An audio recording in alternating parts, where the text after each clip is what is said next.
Ayos.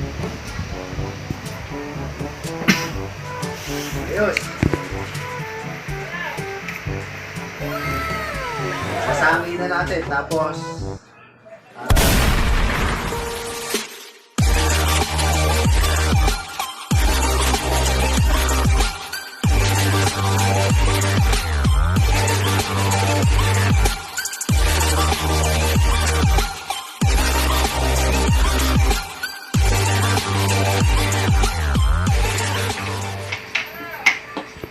Yon, good morning mga Kakulas TV mga boss. Ito po ay ang part 2 ng ating ginagawang lambat na panalapya.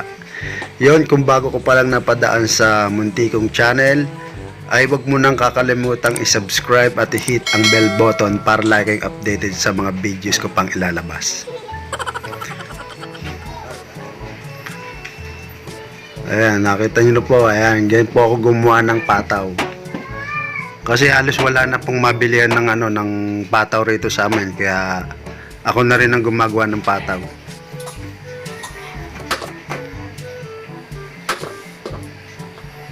Madali lang naman gumawa, gagawa lang kayo ng ng pinakahulmahan. Yan, at aalisin na po natin sa pagkakabandel yung lambat para maibuka natin. Kasi pag hindi natin ibinukayan, tas tinuhog natin, magkakapilipilipit siya, mahihirapan po tayo. Kaya kailangan natin ibuka yung binili natin bagong lambat.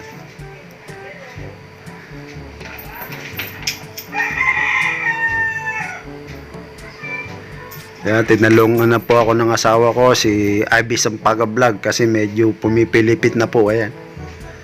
Ganyan po talaga pagka binubukay yung bagong lambat, pumipilipit. Kaya kailangan meron kang katulong. Kaya magkabilang dulo. Yan, ganyan po ang pagbubuka ng lambat bago po tuhugin. Masyadong mabusisi talaga ang paggagawa ng lambat, kaya hindi na ako kumukuha ng ng mga nagpapagawa. Sariling gawa na lang.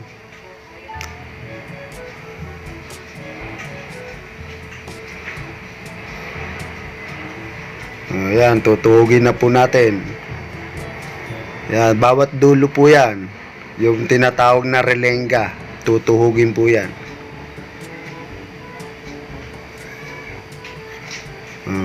Talagang matrabaho.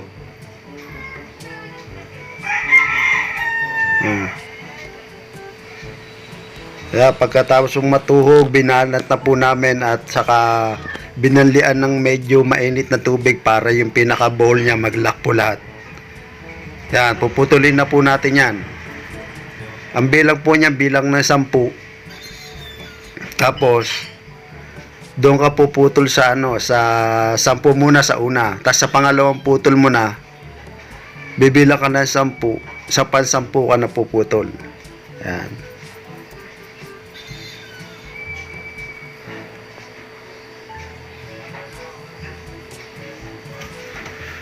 Basta tandaan nyo lang po yung mga binibigay kong sukat yan para makatulong din sa inyo kung paano gumawa. Yan, tutuhugin na po natin yan. Ibabaw at ilalim para sa, yung ibabaw sa tingga, ay sa pataw, yung ilalim sa tingga po. Yan. Nakita nyo naman sobrang hirap gumawa ng lambat.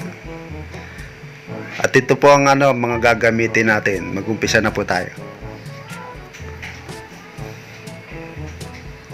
Yan, sikwan, yung panahe. Tas tingga, syempre, maraming tingga, hindi yung isa lang, marami. Saka mga pataw. Yan ang gagamitin natin. Pako, syempre, yan yung pagsasabitan natin. At saka pantusok doon sa mga dulo. Syempre, ang sinulid.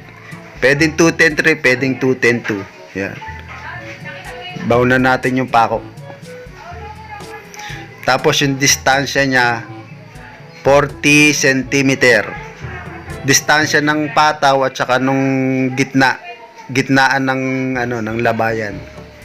Kasi ang paggawa niyan pataw tas gitna saka pataw uli. Kaya 40 cm bawat pagitan ng pataw saka yung gitnaan.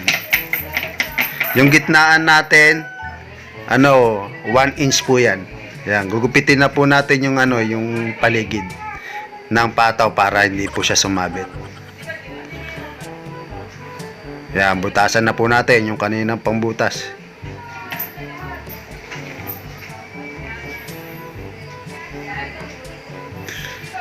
Ginagawa po natin para hindi kumalas kaagad yung dulo kasi yung iba walang ganyan. Pagka napalakas yung hila mo, kumakalas yung duluan. Natatanggal sa pamuro. Kaya may butas na. Bago tayo magsimula, pasukan natin ng 5 mata. Ayan, nasa dulon-dulo po yan, 5 mata. Papasok natin sa pinakataingan ng ng pataw sa dulon-dulo. Yan. Yan na, 5 po Huwag nyo kakalimutan.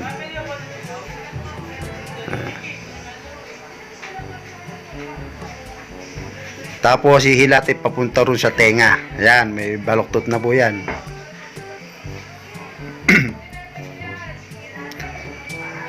Ayan. Sa butas ay mag-focus. Yan, papasok lang natin dyan sa ginawan natin ng butas. Yan.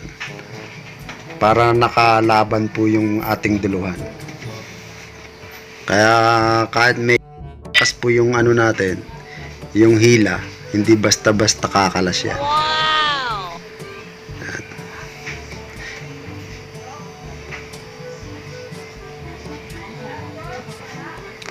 Kabilaan po ang pasok niyan kasi 2 tansi yung pagdidikitin natin dyan Yung labayan kasi natin 2, hindi pwedeng 1. Yan, kabilang dulo yung isa na labayan, sa kabila naman yung isang labayan para maganda po yung pagkakaano niya. Yan, nakita nyo. Yan.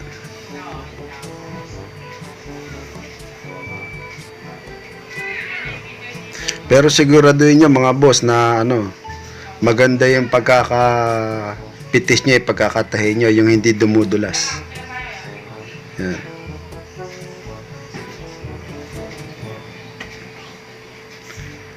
Yan.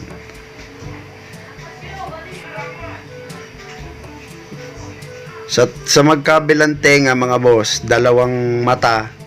Tapos sa loob ng pataw, 2 mata rin. Yan. Sabit muna natin doon yan. Yung bawat tenga ng pataw, 2.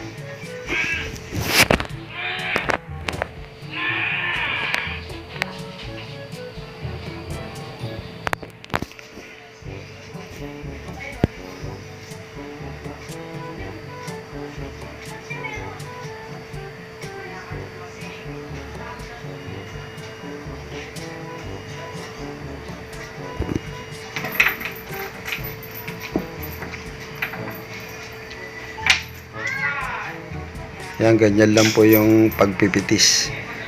Yan, ganyan po magiging itsura niyan, yung pinakadulo po natin. Yan. Yan, ganyan po. Yan. Diyan na, pagka natapos niyo na yan, magsisimula na po tayo. Yan. Yung ginawa natin 40 cm ay yung pinakatanda natin kung ganong kalayo po yung distansya ng pataw at saka nung gitnaan natin. Yan. Papasukan po natin siya ng 14 mata. Yan. 14 o 14 na mata. Bawat pagitan.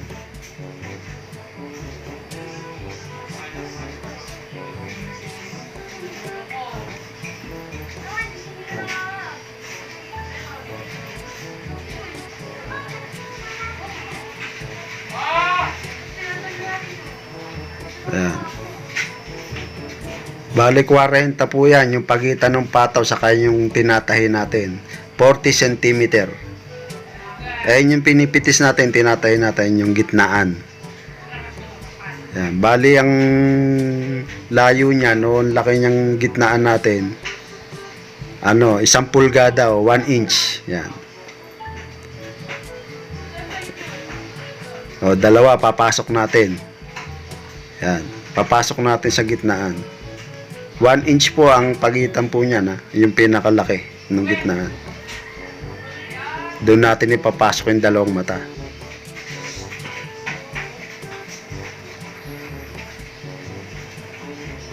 Yan, ganyan lang naman. Paulit-ulit lang hanggang sa matapos. Ganyan po.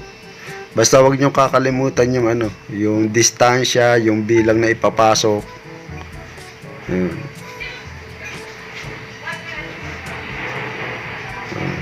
Nakita nyo yung dalawang tayo, 1 inch lang.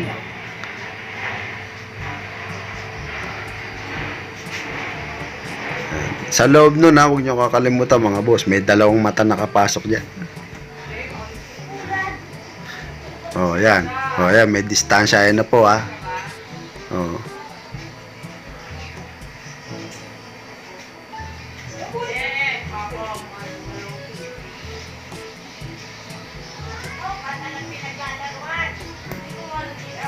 Yan, doon tayo magsasabit ulit. Tapos, magpipitis ulit tayo ng pataw.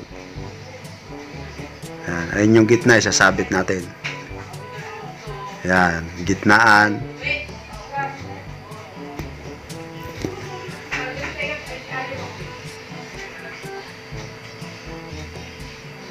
Yan. Tapos bibilang ulit tayo ng 14 na mata, 14 mata. Yan, bilang ulit tayo ng 14.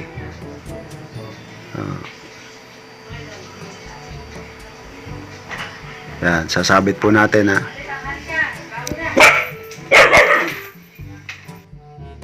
Nagalit na si Dog, tumaol na.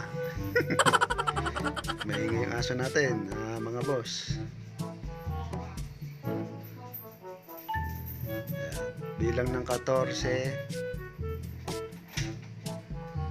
Ayun, 14. Tapat ulit natin sa tanda natin na 40 cm. Ayan.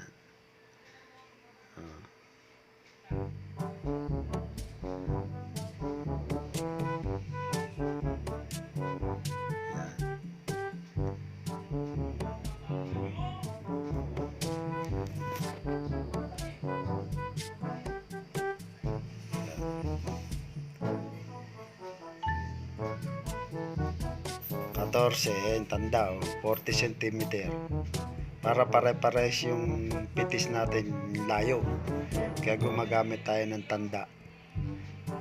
40 cm.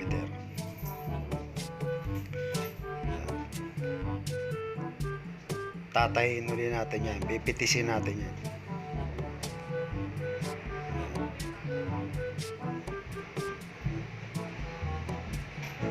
Siguraduhin talaga natin mga boss, mga Class TV na maganda yung pagkakatahin natin, yung hindi dumudulas.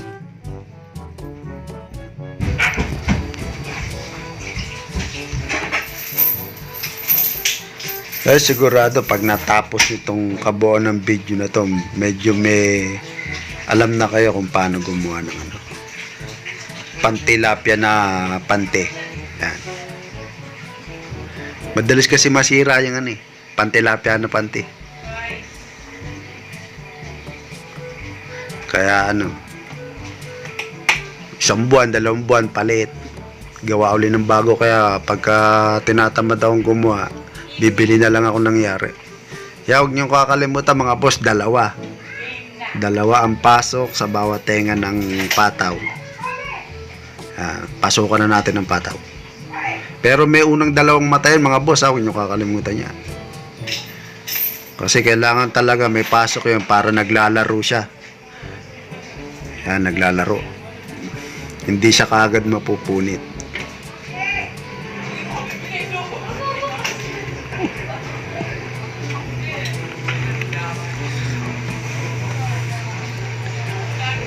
Maraming istorbong ingay dito pagka nagbablog ka. Kaya pagpasyensya nyo na mga narinig yung aso, mga nagsisigawan. Yan. Kasi hindi naman tayo nakatira sa subdivision, di tayo sa mataong lugar. Sa bayan ng Taguig.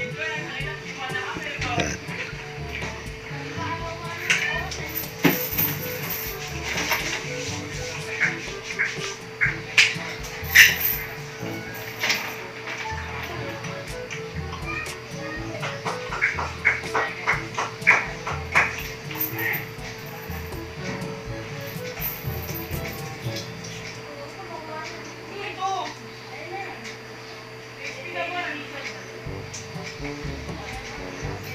Yan, dire-diretso lang po, ayan.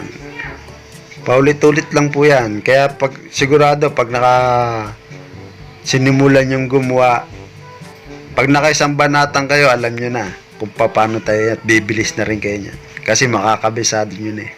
Paulit-ulit lang naman yung pagpipitis.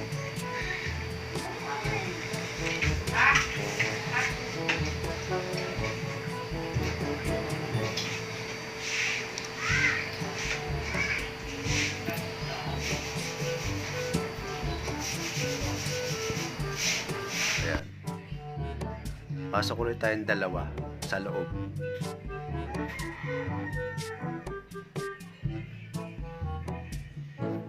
Ayan, dalawang mata.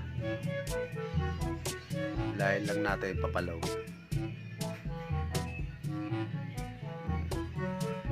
Pitisin uli natin. Yan, ganyan lang po. Medyo matrabaho ang paggagawa.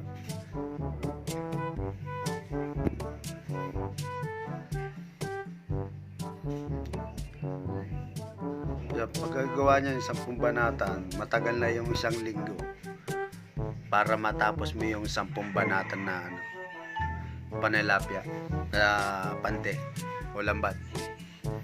Yan, yung tapos niyan, 2 mata uli. Yan. 2 sa tenga, magkabilang tenga. Ganyan lang po, paulit-ulit lang. Yan.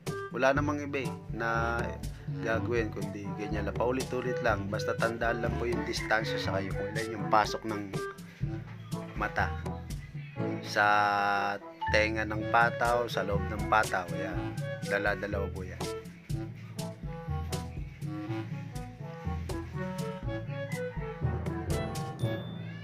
Ayan, no? Oh. Pataw, gitnaan, 1 inch, pataw uli. Yan, ganyan lang. Oh.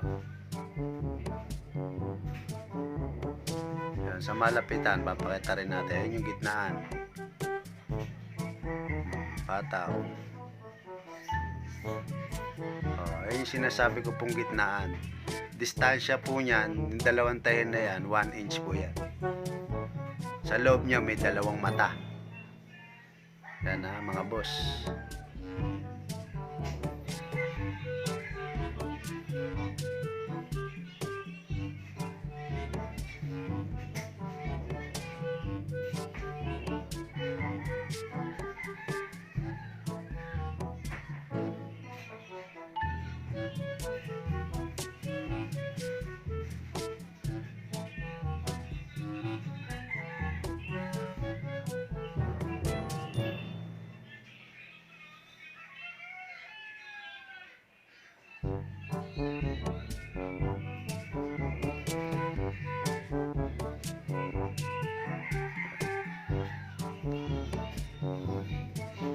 Tenga, 2 pasok, gitna ng pataw, 2 pasok na mata. Yan.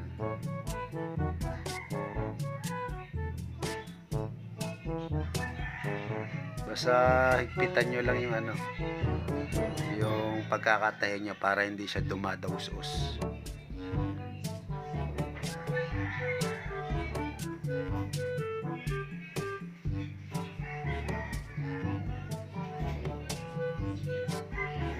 Yan, 2 uli sa tenga. Ganun lang.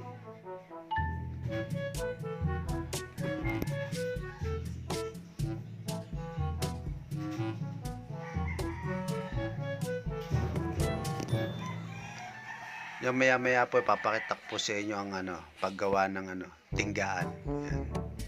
Yan. Bali, dalawang labayan po yan. Yung isang labayan, ipapasok nyo po yung tingga. So, higit 100. Maglagay po kayo na 120 o 130 sa labayan tingga. Yan.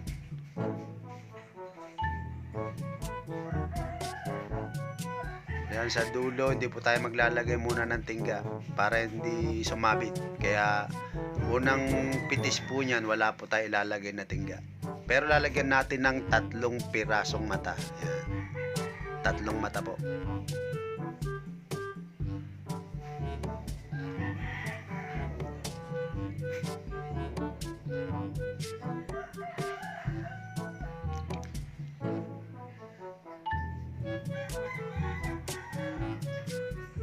One inch din po yan ha. Yung layo niyan. 1 inch. Oh. Tapos ang distansya naman yan 30 cm. Yan. Yan. Lalagyan natin ng tanda. Ayun ang pinakatanda natin. Para pare-pares ng distansya yung tingga. Yan. 6 na mata. Ipapasok natin. Yan. Ayun yung tanda kung napapansin nyo. Ayan, 30 cm yan. Oh. Ganyan po yung pagtitingga. Hanggang sa matapos po yan, ganyan po yung gagawin nyo. Yan.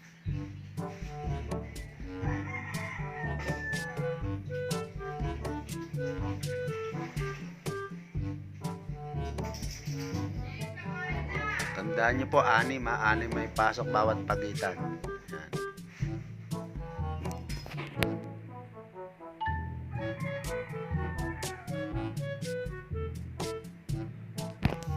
Mamaya-maya po sa bandang dulo, magsha-shoutout po tayo. Yung mga bagong subscriber. Yan. Kaya bago po, 3 po ilalagay natin na mata. Sa loob ng tingga. Ayan. 3 mata po. Papasukan natin ng isang tingga.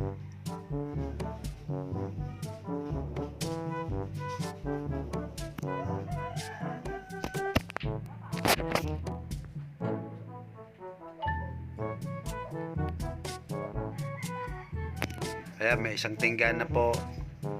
Bali, pagitan po niyang tinahin natin, 1 inch pa rin yan. Ayan, 1 inch. O 1 pulgada.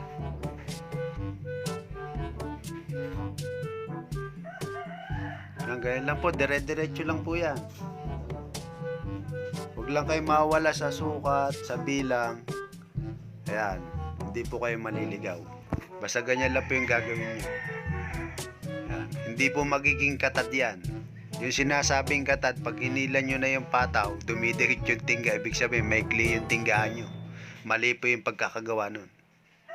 Kailangan mas mahaba yung tingga kaysa sa pataw. Kung ano yung nasa taas, yung patawan, maikli, dapat yun. Tapos yung sa pamaa, yung tinggaan, medyo mahaba po kaysa ron sa patawan para hindi po katad. 1 hour later. Yun, nakayari na po tayo mga Kakulas TV. Lalabayin na po natin. Bali, paulit-ulit lang po yung kung ano yung binigay kong measurement sa kabilang ng mata. Yan. Yan. Lalabayin na po natin.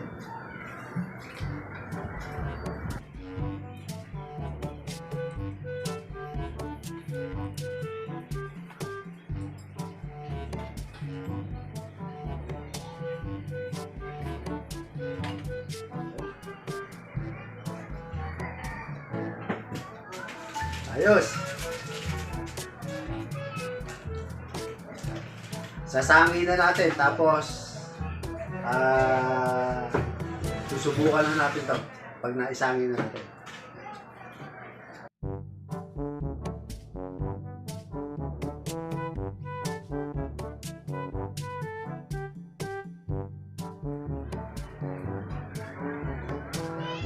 Lalagyan na natin ng pamburo.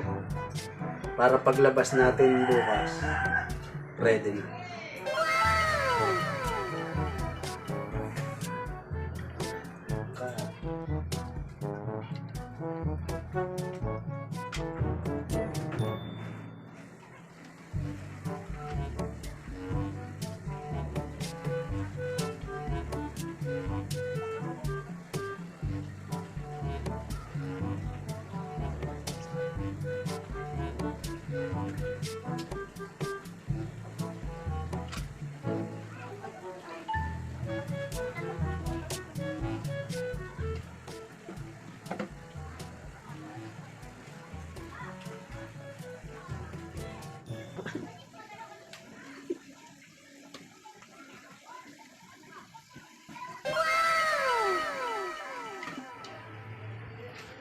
Alright. Ayos na.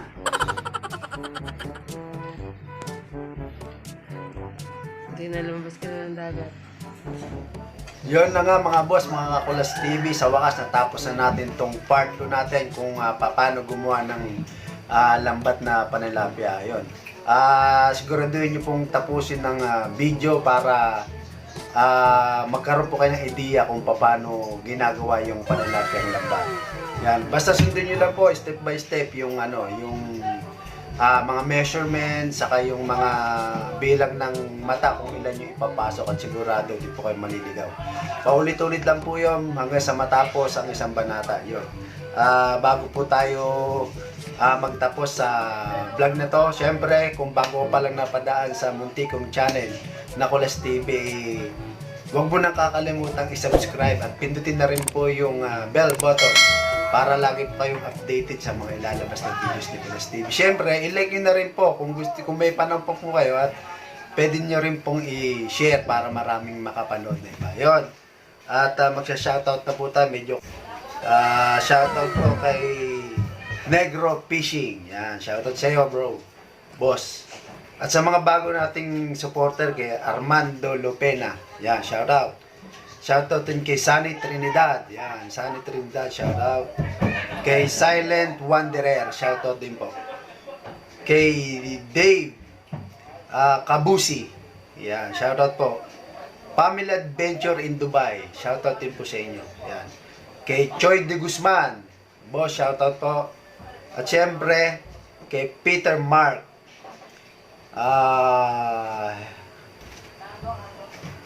Yun, shoutout din kay Peter Mark Jimena. Ayan.